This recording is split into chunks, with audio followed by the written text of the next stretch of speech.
দিনে বিশ্ব নবী দিবস। আল্লাহ নবী সাহাবীরা কেমন আল্লাহকে ভয় করতে, এখানে বলতে বলতে হুজুর কেবলা এসে যাবে হয়তো।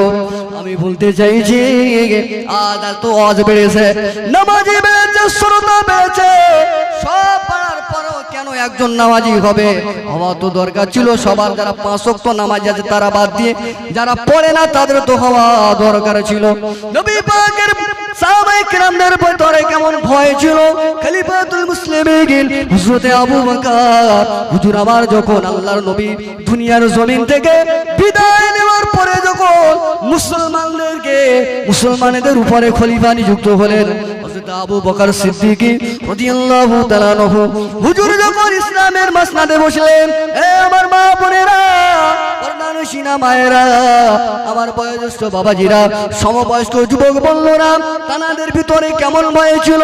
নবী তাদেরকে বলেছিল আবু বকর জান্নাতি, ওমর জান্নাতি, উসমান জান্নাতি, আলী জান্নাতি, তালহা জান্নাতি, জুবাইর জান্নাতি। গুনে গুনে গুনে গুনে নবী আমার 10 জন সাহাবীকে জান্নাতের সার্টিফিকেট দুনিয়া দিয়েছিল, যাদেরকে আশারায়ে মুবাশশিরা বলা হয়। এ নবী আশিকরা নবী পাকের জবান থেকে জান্নাতি সার্টিফিকেট পাওয়ার পরেও তাদের জীবনে নামাজ কোনদিন কাজা হয়নি।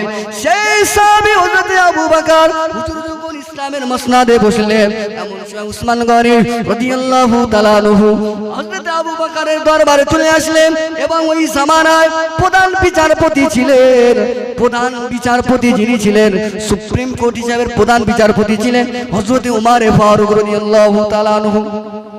আবু বকরের সামনে এসে উসমান বলতে লাগেন, নবী পাকের জামাতার জন্য নুরাইন। হযরত উসমান গনি রাদিয়াল্লাহু তাআলা আনহু বলেন, আবু বকর, আপনার সামনে আমার কিছু কথা রয়েছে, আপনি যদি বলেন আমি বলবো। আল্লাহর নবী পাকের 15তম খলিফা, নবী পাকের শ্বশুর হযরত আলী, হযরত আবু বকর বললেন, বাবা উসমান, যেটা তোমার অন্তর চাইছে বলার জন্য তুমি বলো। সঙ্গে কথা বলবেন উইদাউট পারমিশন, উইদাউট সিকিউরিটি ছাড়া, সরাসরি যে মানুষটার কাছে পৌঁছাতে পারে, এ মুসলমান, এটার নাম ইসলাম। আজ তুমি সিকিউরিটি নিয়ে ঘোরো, আজ তুমি সামান্য 2 টাকার নেতা আর যাই বলো না কেন, যাই হও না কেন, তুমি সিকিউরিটি ছাড়া চলতে পারো না। আমি আপনার রাজনীতির বিরুদ্ধে কথা বলি না, উপস্থাপন স্বরূপ বলতে চাই, হযরত আবু বকর প্রধানমন্ত্রী, সেই প্রধানমন্ত্রীর সামনে বিনা সিকিউরিটিতে কথা বলতে গেল, এটা যার নাম তার নাম হলো ইসলাম। সুবহানাল্লাহ। এই উসমান গনি রাদিয়াল্লাহু তাআলা আনহুকে অভয় দেওয়া হলো। বলতে লাগেন, ও ভাই, ও আল্লাহ নবী পাকের প্রধান খলিফা হযরত আবু বকর, আপনি ইসলামী খেলাফতের উপরে কায়েম দায়েম হয়েছেন, সুতরাং আপনার রাজত্ব চলাকালীন অবস্থায় যদি এই গোটা আরবের মদিনার জমিনের ভিতরে যদি কেউ না খেয়ে থাকে, সেটা আপনি কেমন দৃষ্টিভঙ্গি নেবেন?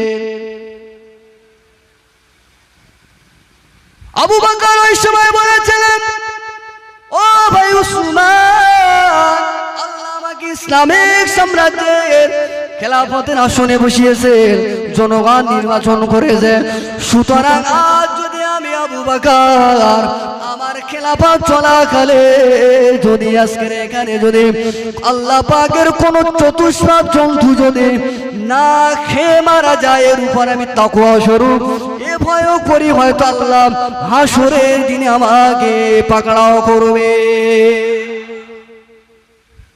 এটা বর্তমান ভাবলি জ্ঞান সেরে যাবে, বেশি ভেঙে বলার দরকার নেই। বর্তমান টালি করালে পা গোল তো লম্বা তো বলে যাবে। নবী পাকের আশিকেরা গম্ভীরতার সঙ্গে ওই সময় হযরত উসমান বললেন, আবু বকর, হে প্রধানমন্ত্রী, তুমি শুনে নাও, তুমি আজকের প্রধানমন্ত্রী হলে, অথচ তোমার রাজত্বের ভিতরে অমুক পাহাড়ের পাদদেশে একটা বুড়ি মহিলার কুবুরির ঘর রয়েছে, সেখানে তার দেখভাল করার কেউ নাই, তার খবরটা কে নেবে বলো? বড় খলিফা হয়েছো তুমি, ওখানে একজন বুড়ি না খেয়ে রয়েছে, আমি খবর পেয়েছি, তার কাছে কোনো মাল যায় না, কোনো খাদ্য যায় না, তার দেখভাল করার একটা লোক দরকার। আর আমাদের মধ্যে একটা কথা বলি, একেবারে মিজি কোথা পাটকে দেন তার ঠিক নেই।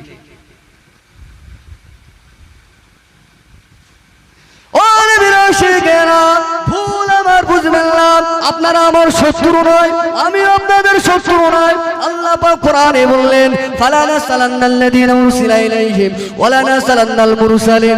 ধর্ম প্রচারের ব্যাপারে আল্লাহ নবীদের দায়িত্ব দিলেন।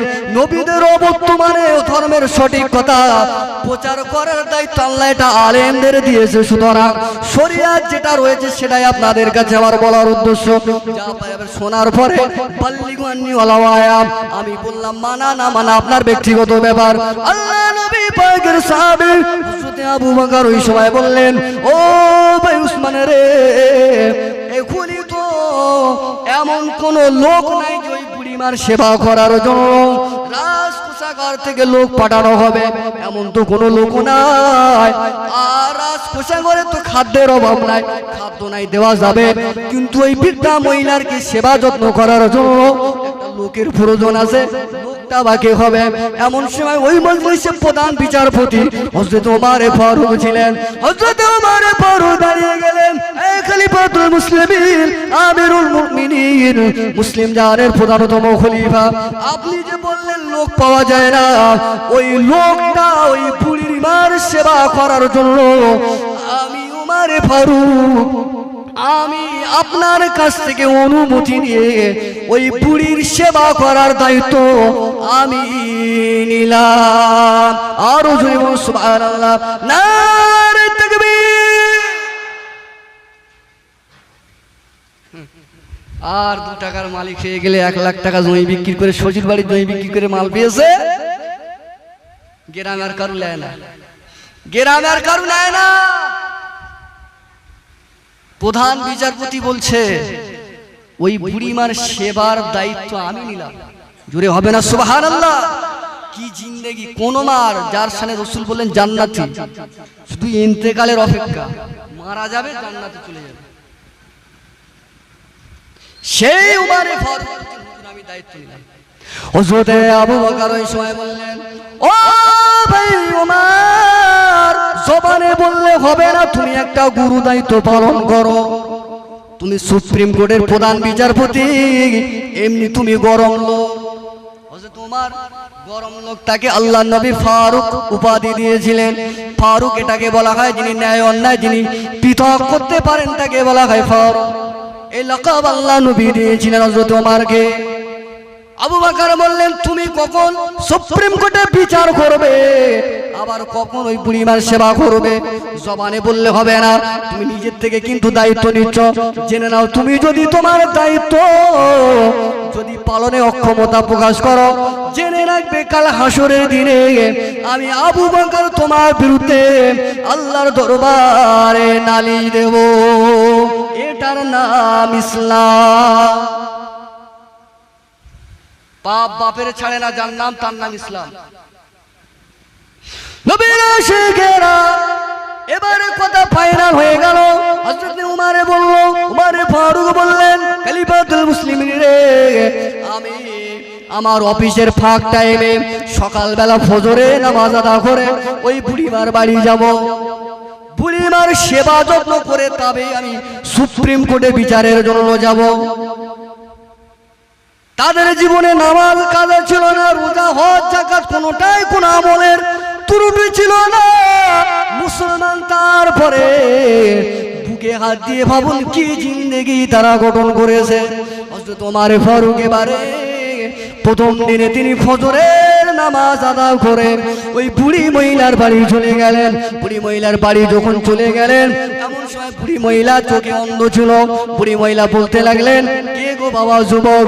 ওই সময় ওই বুড়ি মহিলাটা যখন প্রশ্ন করলেন, হযরত ওমর ফারুক বললেন, না শুনুনি রে, আমি মদিনার একজন মানুষ, মদিনার একজন যুবক, আপনাকে পাঠানো হয়েছে সরকারের পক্ষ থেকে, সুতরাং আমার ডিউটি হলো আপনার সেবা যত্ন করার। ওই সময় বুড়ি মহিলা বললে, বাবা তুমি বড় ভুল করে ফেলেছো, বড্ড লেট করে ফেলেছো। কেন লেট করলাম, কি হয়েছে? ওই সময় বুড়িমা বললেন, বাবা তোমার আসার কিছুক্ষণ আগে একজন যুবক এসে আমার বাড়ির সমস্ত কাজগুলো করে দিয়ে যায়। তোমার ভাবছে আরে এই খবর তো তিনজন ছাড়া কেউ জানে না, আমি, আবু বকর আর উসমান। আর আবু বকর আসবে না, যদি আসবে আমাকে বলে কেন? আর উসমান গনি যদি তিনি আসতেন তাহলে তিনিও সেদিনই বলতেন যে আমি যাব। তাহলে আশার ব্যক্তি আমি একাই, তাহলে ফাঁকা এসে গোল দিয়ে যাচ্ছে। আর বুড়িমা কি বললেন যে বাবা দেরি হয়ে গেছে। হযরত ওমর ফারুক এবারে ভাবতে লাগলেন না না না না না, এত বড় সুযোগ হাতছাড়া করা যাবে না। আগামী কাল থেকে আমি এখানে এমন একটা টাইমে আসব, বুড়ি মানুষ সমস্ত কাজ বা সমাপ্ত করে দিয়ে মদিনার মসজিদে গিয়ে নামাজ পড়ব। ও মুসলমানেরা, হযরত ওমর ফারুক পরিকল্পনা অনুযায়ী, চিন্তা অনুযায়ী তারপরে দিন ভোরবেলা ফজরের আজান হওয়ার আগে বুড়ি মহিলার বাড়ি চলে গেলেন। বুড়ি মহিলা বলতে লাগলেন, কেউ গো বাবা যুবক? ওই সময় বললেন, আমি গতকাল যিনি এসেছিলাম আপনার কাজ করতে পারি না, আমি সেই যুবক। ওই সময় বুড়ি মহিলা বললেন, ও আল্লাহর যুবক রে, ও আল্লাহর যুবক বান্দারে, বাবা তুমি বড্ড সময় লেট করে ফেলেছো, দেরি করে ফেলেছো। তোমার কিছুক্ষণ আসার আগে একজন এসে আমার সমস্ত সমস্যা সমাধান করে দিল। তোমার এইবারে রেগে যাচ্ছে, আমি দায়িত্ব নিয়েছি, আমার কাছে করবে কেন, আমার কাছে করবে কেন? আর আমরা ঘোড়া দিই, খোঁড়া হয়। আজ হুজুররা বলে পাটি বেঁধে পিসাব করবো পানি নিয়ে আয়, উঁচু করবো পানি নিয়ে আয়, এই কর সেই কর, এটা কর সেই কর। হযরত ওমর ফারুক, ওই ওমর ফারুক ছিলেন হুজুর আমার কোন এক জায়গায় যায়, হুজুর আমার এক জায়গায় যেতে যেতে যেতে যেতে এমন সময় ওনার উনি যে বাহনে করে যাচ্ছিলেন, উঠে করে, ওই উঠ থেকে লাগলেন, উঠটা ধরে নিয়ে যাচ্ছিলেন ওনার রাখাল হযরত ওমর ফারুক। সেই ওমর ফারুক, সেই রাষ্ট্রপতি মুসলমানদের। এই মুসলমানেরা, তোমরা তোমাদের ইতিহাসটা ভুলে গিয়েছো, তোমরা নবীর সাহাবীদের জীবন আদর্শ ভুলে গিয়েছো। হযরত ওমর ফারুক প্রধান রাষ্ট্রপতি হওয়ার পরেও ওই সময় তার গোলামকে নিচে নেমে দিয়ে, গোলামকে উটের পিঠের উপরে বসিয়ে দিয়ে হযরত ওমর নিজে ওই রাখালের জায়গায় আপনার রশি ধরে ধরে হেঁটে হেঁটে যায়। আরো জোরে বলে, ওই সময় গোলাম বলেছিলেন, এই হযরত ওমর ফারুক আপনি একজন সম্মানীয় মানুষ, আল্লাহ আপনার সম্মান দিয়েছে, সুতরাং আজকে কেন আপনি আমাকে এমন ভাবে ছোট করেন? হুজুর গো, এটা তো বড় বেয়াদবি হয়। ওই সময়তে হযরত ওমর বললেন, ও আল্লাহর বান্দারে, দুনিয়ার জমিনে তুমি আমাকে নেতা মানো, দুনিয়ার জমিনে তুমি আমাকে রাষ্ট্র নেতা মানো, তুমি আমাকে স্বরাষ্ট্রমন্ত্রী ভাবতে পারো, প্রধানমন্ত্রী ভাবতে পারো, কিন্তু আমার আল্লাহর কাছে যে খাতা রয়েছে, ওই খাতার ভিতরে আমরা সব সমান।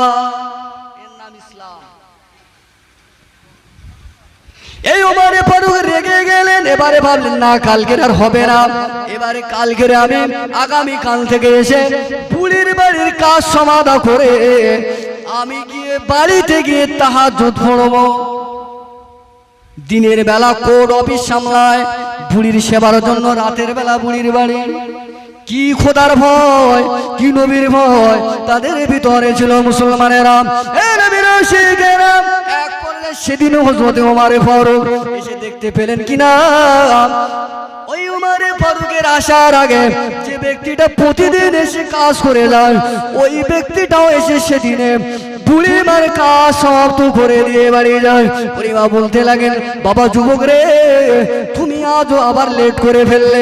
হযরত ওমর এবারে রেগে গেলেন, বলে আগামী কালকে সন্ধ্যেবেলা হাজির হব, অফিস সেরে আর বাড়ি যাবো না। আর তলোয়ার সাথে করে নিয়ে এসেছে, তলোয়ার সঙ্গে করে এনেছে। কোন ওমর ফারুক? যে ওমর ফারুককে শয়তান ভয় পেত।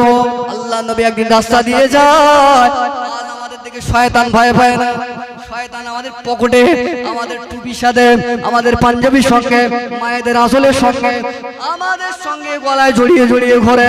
কিন্তু শয়তান ইবলিস পৃথিবীর ভিতরে নবী সাহাবী জিন্দেগি গঠন করেছিলেন। হযরত ওমরকে দেখে ভয় করে দেন। একদিনের ঘটনা, হযরত ওমর ফারুক রাস্তা দিয়ে যাচ্ছেন, রাস্তা দিয়ে আল্লাহ নবী রাস্তা দিয়ে যায়, শয়তান আসে। নবী আমার ভাবতে লাগেন আজকের শয়তানের সঙ্গে দুটো কথা বলা যাবে, কেননা এই বেটার জন্য আজ এত ক্ষয়ক্ষতি হয়, এই বেটার জন্য সব ক্ষতি হচ্ছে। আল্লাহ নবী আমার ভাবতে লাগলেন এই কথা মুখ দিয়ে বলবে, শয়তানের সঙ্গে দুটো কথা বলবে। এমন সময় নবী আমার দৃষ্টিটা মাটির দিকে নামিয়ে দিয়ে এবারে দৃষ্টিটা উপরের দিকে দেখছে, দেখে শয়তান বেটা নেই। এমন সময় নবী ঘাড় ঘুরিয়ে দেখে শয়তান অন্য রাস্তা দিয়ে চলে যায়। আল্লাহ নবী বলল ব্যাপার কি? ও বেটা তো আসছিল আমার সামনের দিক দিয়ে, ব্যাগ রাস্তায় গেল কেন? নবী আমার ঘাড় ঘুরিয়ে দেখে আল্লাহ নবীর পিছনে হযরতে ওমর হাজির। এই ওমরের দরবারে একদিন ফজরের টাইমে, ভোরের বেলা হযরত ওমরের নাম ধরে ডাকে। ওমর উঠে বড় সালাত সালাত সালাত সালাত সালাত, নামাজ নামাজ নামাজ, উঠে বড়। এমন সময় ওমর ফারুক ভাবতে লাগলেন গতকাল আমার ফজরের নামাজটা কাজা হয়ে গিয়েছে, আজকে আমার আবার আগে এখন ফজরের টাইম হয়নি। ডেকে দেয় কেরাম, ভালো করে গিয়ে দেখে মিস্টার শয়তান ইবলিস। বলে হ্যাঁ তোর কাজ তো এটা নয়, তুই মানুষকে জীবনে ভালো পথে ডাকিস না, কি ব্যাপার আজকে তুই আমার ডেকে দিয়েছিস? ওই সময় শয়তান বলেছিল ও নবী পাকের খলিফা রে, আগামীকাল তোমার ফজরের নামাজটা জামাত ছেড়ে গিয়েছে, কাজা হয়েছে বলে তুমি এত পরিমাণে আল্লাহর দরবারে কেঁদেছিলে, দেখা যায় তোমার একটা নামাজ কাজা করার থেকে তোমার চোখের পানি বেশি পড়েছে। আমি শয়তান আমার খাতায় হালকা হয়ে গিয়েছে, তাই ভাবলাম আজ থেকে তোমার একটা নামাজ কাজার কারণে তুমি যে কান্না কেঁদোছো, আমি আর চাই না ওই কান্না যাতে তুমি কাঁদো। তাই আমি শয়তান আজ থেকে তোমাকে ফজরে ডেকে দে। মুসলমানের ছেলে সারা রাত বই দেখেছে, সিনেমা দেখেছে, হ্যাঁ এই যে কি কোনদিন সব নাম এইসব যে বলা গোনা হবে, ওদের নাম ধরলে ওদের ঈমান নেই। এই শাহরুখ খান বলে, এই সালমান খান বলে টাটকা কাফের কাফের কাফের কাফের। এই মুফতি সাহেবরা জিজ্ঞাসা করবেন, কারণ তারা সিনেমা যখন করে দেব দেবীর সামনে তারা হাত তুলেছে, এমন এমন অভিনয় পাঠ তারা করেছে ঠাকুরের সামনে। এই সমস্ত ফিল্ম রয়েছে, আমাকে একজন দেখাচ্ছে, বলে হুজুর এই দেখেন এর পরিস্থিতি দেখেন। যে মুসলমানের বেটা ঠাকুরের কাছে চাইতে পারে, তাহলে যে মুসলমান শাহরুখ খান নাম দেয়, সুলেমান খান নাম দেয়, এ বেটা মুসলমানদের ঈমানের শত্রু। আজ মুসলমান তাদের নিয়ে ও কাফের, ওর অনুসারী যারা ওর ফলো করে করে ওই কাজের ভেতরে ঢুকে যাবে, ওই কাজে ওই কাজে ওই কাজে ওইটা ফলো করে ওর আখলাক ওর মডেলটা যে মুসলমানের ছেলে মানে প্রবেশ করে নেয়। রাসূলুল্লাহ সাল্লাল্লাহু আলাইহি ওয়াসাল্লাম বললেন মান তাশাব্বাহা কওম বিকওমিন ফাহুয়া লাইসা মিন্নি। আল্লাহ রাসূল বললেন যারা কোন যে যার অনুসরণ ইত্তেবা জানালাম তার সঙ্গে তার হাসর হবে। কেউ যদি কাফেরকে ভালোবাসে, কাফের ফিল্ম দেখে, তার বই দেখে, জেনে রাখবেন কাফের যেদিনে দাঁড়াবে যে জায়গায় ওর ভক্ত সেখানে দাঁড়াবে। মুসলমান হয়েও কাফের বেটাও জাহান্নামে যাবে। সুতরাং ভালো জিনিস নাও, ভালো জিনিস ফিল্ম ভিডিও ছাড়তে এই সমস্ত ইউটিউব চ্যানেল লাইভ চলছে। আপনার ইসলামিক বিভিন্ন ভাইয়েরা রাত জেগে জেগে মেহনত করে, এনাদের অবদান আছে, এনারাও সব হচ্ছে, এনাদের নামায় আমার সব লেখা হচ্ছে। রাতের ঘুমকে এনারাও হারাম করে দিয়ে দিন ইসলামের জন্য এনাদের যে একটা ত্যাগ মেহনত, এটাও একটা ইসলামের প্রচার। বলুন সুবহানাল্লাহ। এনারাও সব পাবে। ও নবীর আশিকেরা, বলা উদ্দেশ্য আমার আলাদা। হুজুর ওমর ফারুক এবারে হুজুর আমার ভাবতে লাগলেন আজকের অফিস থেকে ডাইরেক্ট বুড়িমার বাড়ি যাব, বুড়িমার বাড়িতে যাব, দেখবো ওই বেটাটাকে কে এসে আমার আগে কাজকর্ম করে যায়, আমাকে না জানিয়ে আমাকে না বলে এই কাজকর্ম করে যায়। এক পর্যায়ে দেখা গেল হুজুর ওমর ফারুক ওই বুড়িমার দরজার বাইরের কাছে ঘুপটি মেরে আপনার ঘাপটি মেরে চুপ মেরে আত্মগোপন করলেন। দেখতে পেলেন একজন মানুষ লণ্ঠন জ্বালিয়ে বুড়িমার বাড়ির সমস্ত কাজগুলো করে দেয়। হযরত ওমর চুপ মেরে রয়েছে। এখন তো কিছু বলা যাবে না, কাজ করুক। যখন বাহির হবে ধরা হবে, যেই বাহির হচ্ছে দেখা গেল একটা কাপড় মুড়ি দিয়ে ওই যুবক বান্দাটা গুটি গুটি চলে গেল। হযরত ওমর ফারুক পিছন দিক দিয়ে ডাক নিলেন, কে গো, দাঁড়িয়ে যাও, দাঁড়াও দাঁড়াও দাঁড়াও, আমার কাজে তুমি ব্যাঘাত ঘটাতে এসেছো। কি তোমার নাম, কি তোমার পরিচয়? আজ যদি না বলেছো আমার তলোয়ারের আঘাতে তোমার শরীরের মাথা থাকবে না। এ মুসলমানেরা, ওই সময় আর মুখটা জেলি আপনার কাপড়টা চাদরটা সরিয়ে দিয়ে উমারের দিকে যখন মুখটা ঘুরিয়ে দিলেন, হযরতে ওমর অবাক হয়ে গেল। উনি আর কেউ নয়, উনি আর কেউ নয়, উনি হলেন মুসলিম জাতির প্রধানতম খলিফা, যে আবু বকর পাঠিয়েছিলেন, সেই আবু বকর হাজির। আর হুজুরে সুবহানাল্লাহ। কি হলো তালি? তাদের ভিতরে এই প্রতিযোগিতা ছিল, আমলের প্রতিযোগিতা ছিল, যে মানুষটার সামনে আগামীকাল আমার সিলেক্ট হয়েছে ওই কাজ আমি করব, সেই মানুষটা আজকে আমার আগে এসে চারটে দিন তার সাথে কোনো কাজের আমি সামঞ্জস্য করতে পারলাম না, সেই মানুষটাই সেই কাজ ঘুরে গেল। বলুন সুবহানাল্লাহ। আল্লাহ নবী আমার বললেন, ও আমার সাহাবীরা, আল্লাহ নবী আমার এক তারিখে আম্মা জান আয়েশার কোলে তো শুয়ে রয়েছে, আসমানের দিকে নবী পাকের দৃষ্টি চলে গেল। এ মুসলমানেরা, আল্লাহ নবী আমার আসমানের দিকে তাকিয়ে দেখতে পেলেন আকাশের উপরে কোটি কোটি কোটি কোটি নক্ষত্র রয়েছে। আল্লাহ নবী আমার আম্মা জান আয়েশাকে বলতে লাগলেন, আম্মা জান আয়েশা বলতে লাগলেন, ইয়া রাসূলুল্লাহ, আকাশের যে কোটি কোটি অগণিত নক্ষত্র দেখা যায়, ওই রকম পরিমাণে কি আপনার কোন সাহাবাদের কোন আমল আছে নাকি? ওই সময় আল্লাহ নবী বললেন, ও বিবি আয়েশা রে, আকাশের উপরে তুমি যত নক্ষত্র দেখতে পাও, ওই নক্ষত্র সম পরিমাণে নেকি রয়েছে আমার একজন সাহাবী, যার নাম হলো হযরত ওমর ফারুক। আকাশের তারা গোনা যাবে বাবাজি? তারা গোনা যায় না। মা আয়েশার মনটা নরম হয়ে গেল, খারাপ হয়ে গেল। ভেবেছিলাম হয়তো আল্লাহ রাসূল আমার পিতা আবু বকরের নাম করবে। আল্লাহ নবী বললেন, ও বিবি আয়েশা রে, এখনই তোমার হাসি খুশি মন দেখেছিলাম, কিন্তু মুহূর্তের ভিতরে তোমার চেহারাটা খানা কেন মলিন হয়ে গেল? ওই সময় মা আয়েশা বলেছিলেন, ইয়া রাসূলুল্লাহ, আমি ভেবেছিলাম ওই আমলের কথা, আমার পিতার নামটা আপনি উচ্চারণ করবেন, কিন্তু এখন দেখলাম না, আপনি ওমরের নাম উচ্চারণ করলেন। আল্লাহ নবী বললেন, ও বিবি আয়েশা রে, আমার যত সাহাবায়ে কেরামেরা রয়েছে, আমার দুনিয়া শুরু থেকে আমি রাসূলুল্লাহ আমার জবান থেকে নিয়ে জামানা থেকে নিয়ে কিয়ামত পর্যন্ত যত মানুষ আসবে, সমস্ত মানুষের নেকি, সমস্ত মানুষের নেক আমলগুলো যদি এক পাল্লায় রাখা হয়, আমার বাবাজি আবু বকর, আমার শ্বশুর আবু বকর হিজরতের রাতের এক আমল যদি অপর পাল্লায় রাখা হয়, বিবি আয়েশা রে, দুনিয়াবাসী তোমরা শুনে নাও, আমার আবু বকরের ওই এক রাতের হিজরতের আমলের পাল্লা আমার আল্লাহ পাক ভারী করে দেবে।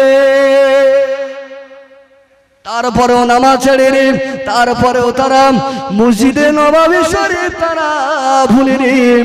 আজ মুসলমানের ছেলেরা এরা নামাজি হয়েছে ঈদ, নামাজি হয়েছে শুক্র, একটা বক্তা নাম দিয়ে বলছে শুক্র নামাজি, ঈদ নামাজি রয়েছে, ঈদ ও শুক্র। ঈদ মানে যে বছরে দুবার যায়, দুটো ঈদে নামাজ পড়তে যায়, শুক্র মানে যে দুবার নামাজ পড়ে। পাঁচু যে পাঁচ বেশ কেমন করে বলেছে, আমি ওটা বলছি না। আমরা এখন নামাজি মেনে গেছি, তাই এমনও মুসলমান যে ঈদের নামাজও পড়ে না, কিন্তু গরুর গোশত তার কাছে খেয়ে কেউ পারে না।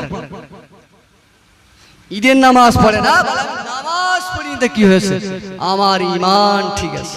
ঈমান যেন ওর বাবা গেলে ঈমান যেন ওর বাপ তৈরি করে দিয়ে গেছে। মুসলমান জেনে রেখে দেবে, নবী আমার বললেন যারা এক রাকাত নামাজ যারা পড়লো না, 24টা ঘন্টা 17 রাকাত ফরজ নামাজ, 5 ওয়াক্ত নামাজের মোট রাকাতের ফরজ নামাজের রাকাতের সংখ্যা হলো 17 রাকাত। এই 17 রাকাতের কোন এক রাকাত যদি মুসলমানের ছেলে যদি আদায় না করে, আল্লাহ নবী আমার বললেন সাহাবীরা আমার উম্মতেরা এক রাকাত নামাজ আদায় না করলে আমি রাসূলুল্লাহ জানালাম আল্লাহ পাক তার 80 হুকমা জাহান্নামের আগুনে জ্বালাবে। 80 হুকমা ওটাকে বলা হয়, ওলামায়ে কেরামেরা ব্যাখ্যা করলেন 2,88,00,000 বছর হয়। এক রাকাত নামাজ না পড়লে যদি 2,88,00,000 বছর নামাজ যদি আপনার 2,88,00,000 বছর যদি জাহান্নামের আগুনে জ্বলতে হয়, মুসলমানেরা এবারে ভাবো 17 রাকাত একদিনের নামাজ, একদিনে 17 রাকাত যদি নামাজ পড়ে না পড়ে কম্পিউটারের বাপের ক্ষমতা নেই কত বছর সে জাহান্নামে জ্বলবে, হিসাব একদিনের হিসাব কম্পিউটার দিতে পারবে না। এই হিসাবে 10 বছর নামাজ পড়িনি, 20 বছর নামাজ পড়িনি, এইবারে সাইজ হয়ে গেছে, মাজা তুলতে পারে না, চারিদিকে বাড়ির গুতো, বাড়ি আমাদের সে দাদি বলতে বাড়ি বলে তারপরে আস্তে আস্তে বাড়ি ছেলের জ্বালা, বৌমার জ্বালায়, আর ওই বাড়ি বুড়ির জ্বালায়, তখন মুসলিম। আর যখন পাথর চিবিয়ে খেয়েছে, পানি কামড়ে খেয়েছে, মসজিদে তখন খুঁজে পাওয়া যায় না। মুসলমান পায়ে ধরে বলি নামাজ নামাজ, সালাত সালাত সালাত। রাসূলের জীবনের শেষ কাজ ছিল সালাত। সাহাবায়ে কেরামদেরকে হাঁটতে পারেন আল্লাহর নবী দুইজন সাহাবীর কাঁধে ভর দিয়ে ঘিসড়ে আহারে আল্লাহর নবী যাচ্ছে, আল্লাহর নবী বলছে সাহাবীরা নামাজ নামাজ নামাজ নামাজ, বলুন সুবহানাল্লাহ। হযরত ওমর ফারুক হুজুর ফজরের নামাজ পড়াচ্ছেন, শত্রু এসে ইসলামের দুশমন হযরত ওমর ফারুকের পেটেতে একটা ছুরি খঞ্জরে আঘাত করলো। এক রাকাতের সাজদায় রয়েছে, প্রথম সাজদায় রয়েছে, হুজুর আর মাথা তুলতে পারে না, বেঈমান মেরে বেরিয়ে পড়েছে। এমন সময়ে হযরত ওমর আর মাথা তুলছে না। সাহাবায়ে কেরামেরা ভাবতে লাগলেন কি ব্যাপার, কি ক্ষতি হয়ে গেল নাকি? তুলে দেখেন হযরত ওমর, উঠে দেখে একজন মাথা উঁচু করে দেখে হযরত ওমর ফারুক রক্তাক্ত অবস্থায় পড়ে রয়েছে। একবারের স্তরেও শব্দ করলেন না, বলুন সুবহানাল্লাহ। সেই ওমর ফারুক ওখান থেকে তোলা হলো। হযরত ওমর ফারুক সাহাবাদের বলতে লাগেন, ও আমার সাহাবী, ও আমার নবী পাকের সাহাবায়ে কেরামেরা, আমি ওমরে বলে যাই আমি এক রাকাত নামাজ পড়ালাম, এখনো এক রাকাত ফজরের নামাজ বাকি রয়েছে। আমার ট্রিটমেন্ট আগে নয়, আল্লাহর নামাজ নামাজ নামাজ আগে। সেই ওমর ফারুককে বাড়ি নিয়ে যাওয়া হলো। কিতাবের ভিতরে এসেছে নারী ভুড়ি বসে গিয়েছিল, গাল দিয়ে দুধ দেওয়া হয়। হযরত ওমরের নারী দিয়ে অপর জায়গা দিয়ে কাটা নারী দিয়ে দুধ বেরিয়ে যায়। এমন সময় হুঁশ আসলো। হযরত ওমর ওই সময় হুঁশ আসার পরে ছেলের খবর নিলেন না, মেয়ের খবর নিলেন না, স্ত্রীর খবর নিলেন না, হযরত ওমর সাহাবায়ে কেরামদের খবর নিলেন না।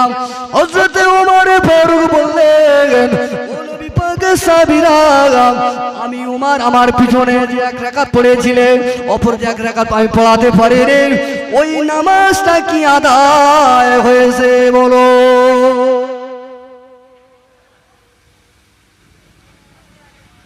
ওই নামাজটা হযরত ওমর এবারে বলেছিল আমাকে দুধ খাওয়াতে হবে না, আমি ওমর আমাকে ওযু বানিয়ে দাও, তায়াম্মুম করে দাও। হযরত ওমর ফারুক বললেন আমার ফজরের নামাজ ছুটে গিয়েছে, এখনই যদি আমি ওমর আমার মরণ হয়ে যায় আল্লাহ পাকের কাছে কাল হাসরের দিনে আমি ওমর কোন মুখ দেখাবো? ও নবীর আশিকে না যে ওমরের শানে নবী বললেন জান্নাতি, ওই ওমর পেট কাটা অবস্থায়, নাড়ি কাটা অবস্থায় তায়াম্মুম করে ফজরের নামাজ আদায় করেছিলেন। জীবনের শেষ মুহূর্তে চলে যাচ্ছেন, তবুও নামাজ নামাজ নামাজ নামাজ ছাড়ে না। পড়া যাবে ভাই? যাবে? আর একজন হবে? দোয়া করবো তার জন্য, যতদিন বেঁচে থাকবে। একজন বলেন তার জন্য দোয়া করবো যে আগামী কাল থেকে হুজুর কিছু তো আল্লাহ দেয়, সুখ তো আল্লাহ দেয়, রুজি তো তার কাছ থেকে আসে। আগামী কাল থেকে নামাজ পড়বে, দরুদ পড়ি, আল্লাহুম্মা সাল্লি আলা